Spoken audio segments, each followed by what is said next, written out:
warahmatullahi wabarakatuh. Alhamdulillahirabbil alamin. Segala puji bagi Allah Subhanahu wa taala yang menyaksikan pertemuan ini, mengetahui apapun yang terjadi. Dialah satu-satunya yang menilai semua yang kita lakukan, baik amalan lahir maupun amalan batin kita. Allahumma salli ala Sayyidina Muhammadin wa ala alihi wa ashabihi ajma'in. Sahabat-sahabat sekalian, ujiannya hari demi hari seperti inilah sekarang kita dengar. Tangerang sendiri sekarang sudah menjadi daerah merah.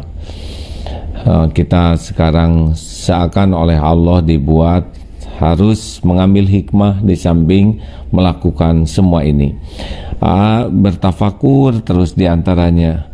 Ternyata salah satu hikmahnya sekarang kita bisa melihat bahwa fikih, aturan dalam Islam itu begitu hebat, begitu bisa menyikapi setiap keadaan. Kita baru tahu sekarang bahwa Rasulullah pernah membaiat satu kaum tanpa salaman karena kaum itu lepra. Ternyata tidak salaman itu ada dalilnya.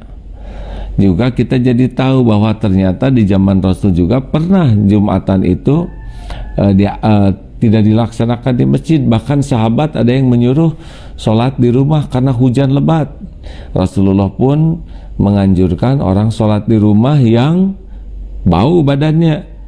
Makin banyak kita sekarang belajar, kita makin tahu bahwa dalam suasana wabah seperti ini, saya kira WA-nya sudah tersebar, betapa orang yang tinggal di rumah itu bisa mendapatkan pahala syahid juga kalau dia yakin bahwa tidak akan kena kepada dirinya kecuali apa yang telah ditetapkan Allah. Surat At-Taubah ayat 51 ya. Jadi ini luar biasa. Nah, kalau kita menganggap waduh kita berat ke masjid, ya para pecinta masjid itu luar biasa beratnya situasi begini. Tetapi apa yang kita cari? Kalau kita nyari pahala, nyari kedudukan di sisi Allah, kita tidak ke masjid karena suasana begini. Niat sudah sampai.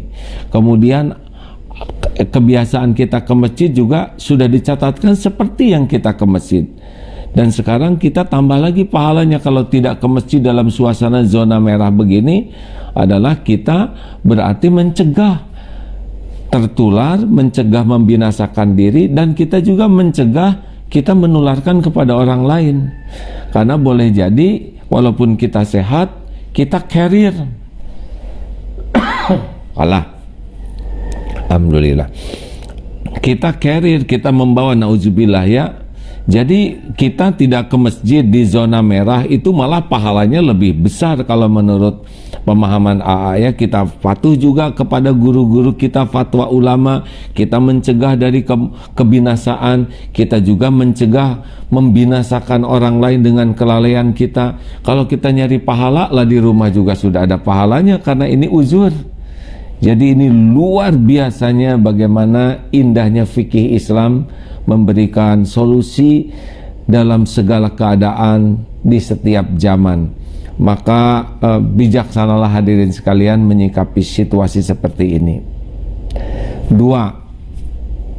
Yang kedua, nah ternyata ini nih, kita sekarang dianjurkan di rumah. Kita akan menjadi jenuh, bahkan bisa juga sakit kalau diantaranya kita tidak bergerak dengan memadai. Jadi kita harus tetap belajar dari kucing. Kucing itu stretching itu stretch kucing mungkin ya. Lihatlah peregangan sehingga otot-otot menjadi lebih proporsional, darah mengalir. Nah sekarang kalau di rumah duduk saja nonton TV, lihat komputer terus atau lihat HP terus menerus, jangan heran. 1 hari 2 hari mungkin tidak apa-apa, tapi tubuh ini memiliki batasannya. Kalau mata manteng terus lihat TV, lihat komputer, lihat HP, mesti akan ada masalah dengan mata kita. Kalau duduk saja terus seperti ini di depan TV, di depan komputer, di depan HP, pasti tubuh ini ada batasannya. Kalau terus menerus seperti itu, malah nanti juga akan sakit. Maka mari sahabatku sekalian, walaupun kita berada di rumah dan hadapi seperti ini, bahwa tubuh ini amanah Allah, harus kita jaga, harus kita rawat, minimal stretching. Masih ingat kan? Peregangan, aduh enak hadirin. Coba tekuk, tuh enak. Aduh enak. Muter begini saja kan enak. Tuh. Bahu diputar, ada contoh-contoh stretchingnya. Tidak perlu memakan waktu, tidak perlu memakan tempat, tapi kita bisa melakukannya. Niatkan saja bahwa ini adalah ibadah, tubuh ini adalah milik Allah. Demikian pula selama di rumah, selain kita berolahraga yang sekujur tubuh ini bisa bergerak, darah mengalir bagus, juga udara. Berjemur itu matahari adalah karunia Allah, juga bisa membasmi kuman-kuman, bakteri, virus. Berjemurlah, cari tahu kapan waktu berjemur yang paling baik dan berapa lama yang paling baik. Berjemur, hirup udara segar, karena katanya virus itu lembab, basah, gelap. Ini yang paling disukai oleh virus COVID-19 ini, ya. Lembab, basah, gelap. Maka kita cahayai rumah kita sekuat tenaga. Bagaimana saja caranya? Dibuka gardengnya, dibuka jendelanya supaya lebih bersih, lebih kering, dan kita sendiri pun bisa merasakan segar. Ayo, selain kita mengambil hikmah dari ibadah di rumah bagi yang daerah merah, ya, sudah di daerah merah ini, kemudian juga kita berolahraga dengan baik, dan yang ketiga, manfaatkan alam ini. Udara segar dihirup, kemudian cahaya matahari dinikmati, Masya Allah. Yang keempat, selama di rumah seperti yang kemarin disampaikan, harus buat program. Kalau kita tidak punya schedule ibadah, schedule olahraga, schedule belajar, orang yang tidak punya schedule karena tidak punya target, dijamin dia akan boring, akan jenuh, akan banyak masalah baru. Maka mari kita buatkan target nih, karena kelihatannya, karena kelihatannya ini tidak akan selesai dalam 2 minggu dekat ini. Kalau kemarin mulai tanggal 16 libur, sehingga di tanggal 31 kelihatannya belum ini, ya, belum berakhir. Maka kita harus menyiapkan diri nih, schedule bagaimana menghadapi akhir ini, bagaimana bulan April, supaya kita tetap mendapatkan waktu yang efektif, bisa meningkatkan kualitas kita. Sepakat hadirin? Banyak buku yang kita beli yang tidak pernah kita baca. Banyak juga hafalan-hafalan yang sudah lupa. Mari kita manfaatkan dengan membuat target dan schedule. Apakah hafalan doa ditambah, hafalan ayat, hafalan hadis tambah, ya.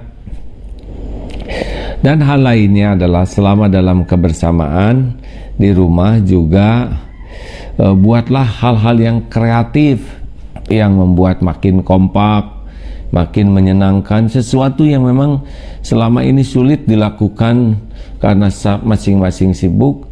Sekarang kita punya waktu untuk melakukannya. Alah, nyuruh sehat tapi batuk, maaf hadirin. Jadi suasana di rumah harus dijaga, jangan sampai sensi, ya, sumbu pendek. Jangan sampai kita mudah tersinggung dan suka menyinggung. Ini harus hati-hati betul nih. Kita harus makin legowo. Ingat, di ruangan yang sempit berdua dengan tikus jadi masalah. Tapi di lapangan terbang yang begitu luas, walaupun ada kerbau di pinggirnya, tidak jadi masalah. Artinya apa? Kalau hatinya lapang, hatinya luas, kita akan lebih ringan menghadapi kebersamaan di rumah. Tapi kalau hatinya sempit, ribet, nanti jadi tidak sahlin. Tahu sahlin? Orang yang sahlin tuh yang urusannya jadi mudah dan ringan. Sudah habis belum waktunya nih? Nah, saudaraku sekalian, sebentar juga sambil ngecek, ya. Jadi mari kita upayakan di rumah itu menjadi punya program yang menyenangkan, bagi-bagi tugas, bagi-bagi ya, yang nyuci dibagi, ngepel dibagi, supaya semuanya bergerak dan kreatif dan solutif. Hal lainnya adalah, ingat, supaya akrab itu ada 3 dalam ilmu komunikasi. Yang pertama, aman. yang kedua suportif, dan yang ketiga adalah aman, suportif, terbuka. Ini kata kunci supaya bisa akrab. Aman itu apa? Dalam kita berkomunikasi, orang jangan merasa terancam, ketakutan, terpojok, terpermalukan, kepepet oleh kita. Mari kita buat perkataan kita tuh aman. Siapapun yang kita ajak bicara, dia merasa aman. Karena orang kalau sudah tidak aman, dia akan menghindar. Pasti sunatullahnya begitu ya. Tidak aman oleh hewan akan menghindar, tidak aman oleh seseorang akan menghindar. Nah, ini karena ruangan kita kecil, buatlah setiap perkataan kita tuh aman dan sikap kita. Yang kedua, suportif. Jadi posisi kita itu adalah mensupport. Yang tidak tahu, support jadi tahu, bukan dianggap bodoh. Yang lupa, support supaya ingat. Yang lalai, support supaya nggak lalai. Yang tergelincir, support supaya bisa bangkit kembali. Jadi positioningnya adalah mensupport. Nah, orang tuh suka disupport tuh, bukan dianggap bodoh, dianggap rendah, tapi positioning kita support. Dan yang ketiga adalah terbuka. Jadi kita pun harus membuka diri. Nah, di dalam ilmu komunikasi, makin kita terbuka, makin enak. Ayo dong, beri saya masukan, beri saya koreksi, beri saya input. Makin kita terbuka, orang tuh makin dekat. Silakan tanya ke anak-anak. Ayo anak-anak, beri masukan, apa yang harus kita perbaiki, ada yang harus ditambah, enggak. Makin kita terbuka untuk mendapatkan input, makin dekat. Jadi 3, apa tadi? Aman, 2, suportif, dan yang ketiga, terbuka. Gimana kita mau tanya jawabnya ya? Sebetulnya sangat ingin pertemuan kita ini bisa lebih interaktif, ada tanya jawabnya, sehingga lebih banyak yang bisa kita dapatkan. Sahabatku sekalian, atau baca aja dari komen. Ada bingung ini pada laporan, Kalimantan hadir, Hong Kong hadir, Muara Bungo hadir. Baik, kalau tidak ada pertanyaan, segini saja dulu. Jadi PR-nya satu adalah cari hikmahnya. Ya, apa nih hikmahnya? Di antaranya kalau yang ada dapatkan, para ulama berfatwa sedunia loh ya, tidak ke masjid itu ternyata Islam itu sangat indah, sangat dahsyat, sehingga banyak aturan Islam yang selama ini kita tidak tahu dan tentu tidak mengamalkannya karena situasinya umum. Nah, sekarang dalam situasi darurat seperti ini, ternyata Islam pun sudah menyediakan. Jadi tidak usah emosional, tidak usah merasa kita paling soleh, paling pintar, paling tawakal. Nanti kita ujub dalam pandangan Allah, lebih mengerikan lagi. Ya, bagi sih, karena sadar ilmu terbatas, sudah ada para ulama yang lebih berilmu dan berkumpul, dan mereka pun cinta masjid, cinta Islam, cinta kepada Allah, cinta kepada dakwah, dan menganjurkan di rumah. Udah pastilah ada kebaikan ya. Dan ternyata inilah indahnya Islam. Kalau mencari pahala, pahala sudah didapatkan walaupun kita sholat di rumah karena zona merah ya. Yang kedua tadi apa? Olahraga, stretching, olahraga ringan. Gimana lah caranya supaya kita olahraga? Yang ketiga adalah manfaatkan alam ini sebaik-baiknya. Kesejukan udara, kemudian cahaya matahari optimalkan. Yang keempat, jangan sampai sumbu pendek. Di rumah harus dibuat kita nyaman dan kreatif ya. Dan yang kelima, itu kuncinya supaya akrab adalah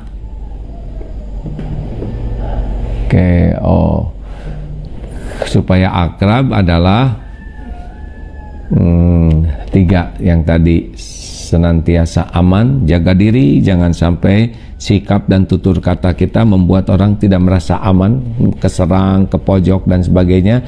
Yang kedua suportif, kita berada di bawah, bantu. Dan yang ketiga adalah terbuka.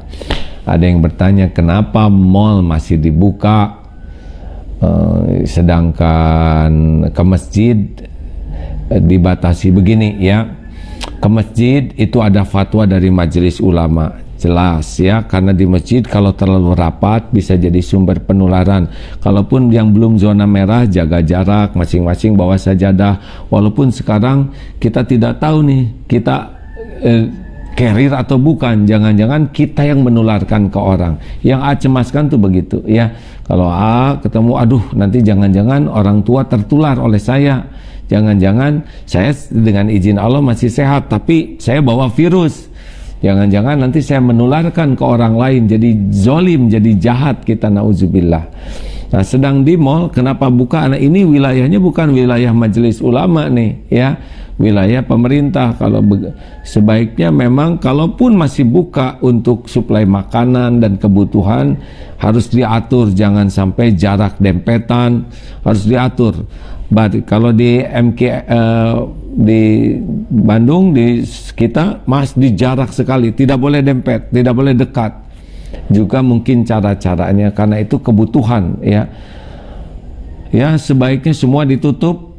Tapi gimana cari kerja? Nah, para pengusaha sebaiknya mencukupi, jangan sampai mem-PHK ya. Dan memang tidak sesederhana itu sih. Kita lihat juga seperti tukang pijat, saudara-saudara kita yang pijat itu sekarang orang kalau dipijat nggak kena nggak kerasa ya. Salon, tukang cukur, dan beberapa pekerja-pekerja lain yang memang harus keluar karena dapatnya harian. Nah, ini solusinya adalah selain tetap di rumah mungkin mantap makan tabungan, tapi kalau tidak punya ya harusnya kita yang dimampukan oleh Allah memikirkan dan menyumbang ya. Ada lagi pertanyaan lain?